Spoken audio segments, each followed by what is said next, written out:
Hello， 大家好，我係6A 班嘅沈日朗。我今日要同大家介紹嘅呢本書就係四大名著兒童版《三國演義》。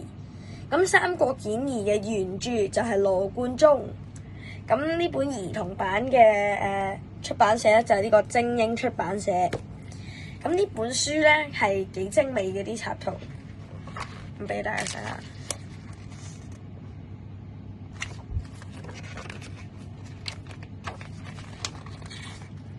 都靚嘅，咁我最中意嘅情節咧就係呢個劉關張結義。咁話說咧，就喺東漢咧，就天下就唔太平嘅。咁咧有一個叫張角嘅人咧，就帶住軍隊就要攞呢個皇位。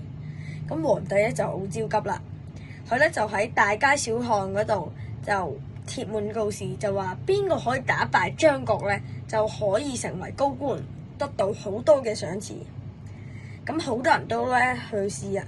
咁劉備係一個賣鞋嘅，今日佢喺呢個告示前面見到兩位大漢，黑面嘅大漢就叫張飛，紅面嘅大漢就叫關羽。咁三個人咧就去咗飲酒，咁傾下又覺得幾合拍。所以咧就喺張飛屋企嘅桃園結拜，成為咗好朋友。咁呢本書咧，如果要我評分1至10嘅話，我會俾佢9分，因為始終呢本係一本兒童版本嘅《三國演義》。咁有啲地方一定會唔如呢個最真實嗰本《三國演義》咁詳細，寫得咁好嘅。不過我都要讚揚下嘅就係佢嘅插圖都係真係好靚嘅。